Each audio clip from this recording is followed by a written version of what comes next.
And we're back to the Auburn side of Tide and Tigers. Let's see. Auburn loses to Florida.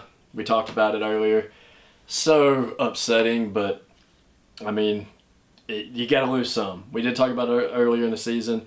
Auburn's going to lose some of these in the stretch, but it sucks that it had to be to Florida, I guess, because of the rivalry with me and Brett here for it. But obviously, it's also a great thing that it was to Florida, because that's one of the best teams in the country and will be for probably the next 4 or 5 years, because they've got great staff. They keep continuously getting great players, and it's a great future for the SEC in general.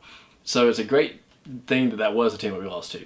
Also great that the AP poll and all them still see Auburn as number one, even though we lost to that team. But we were number one, lost to a number 5 team, compared to, Brett pointed it out to me as a good reason, the strength of losses and stuff. So, I mean, it makes sense.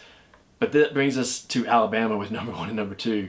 I wonder if that had something to play into it. You don't want to knock them down to 3 and make it a 2 and 3. There's a whole lot of money in this too. 1 and 2. It's going to be a great game. We've got to do better at shooting free throws and threes too. But shooting free throws has been our downfall all season. We've got to practice that this week. Our team's great underneath, playing defense, all that.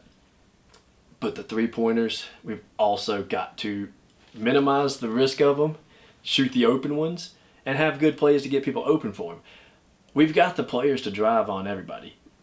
Alabama, it's going to be a battle. Not as tough as Tennessee on the inside, but I think Auburn's going to match up just fine. The percentages for the win is 52.4% for Auburn, 47.6% for Alabama. It's going to be a matchup and a good indicator for what's to come in the SEC championship.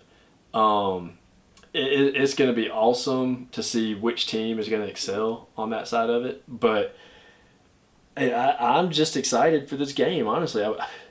Me and Brett have been talking about it for a couple weeks now. It's the Iron Ball or whatever you want to call it.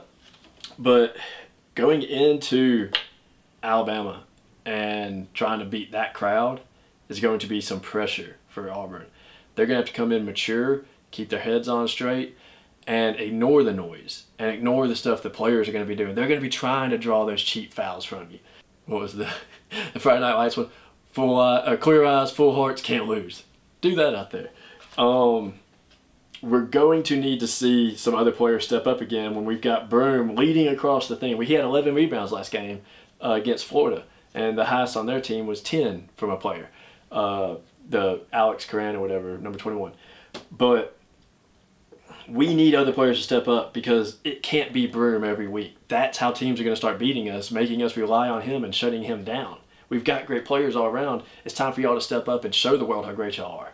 And this is your opportunity against Alabama.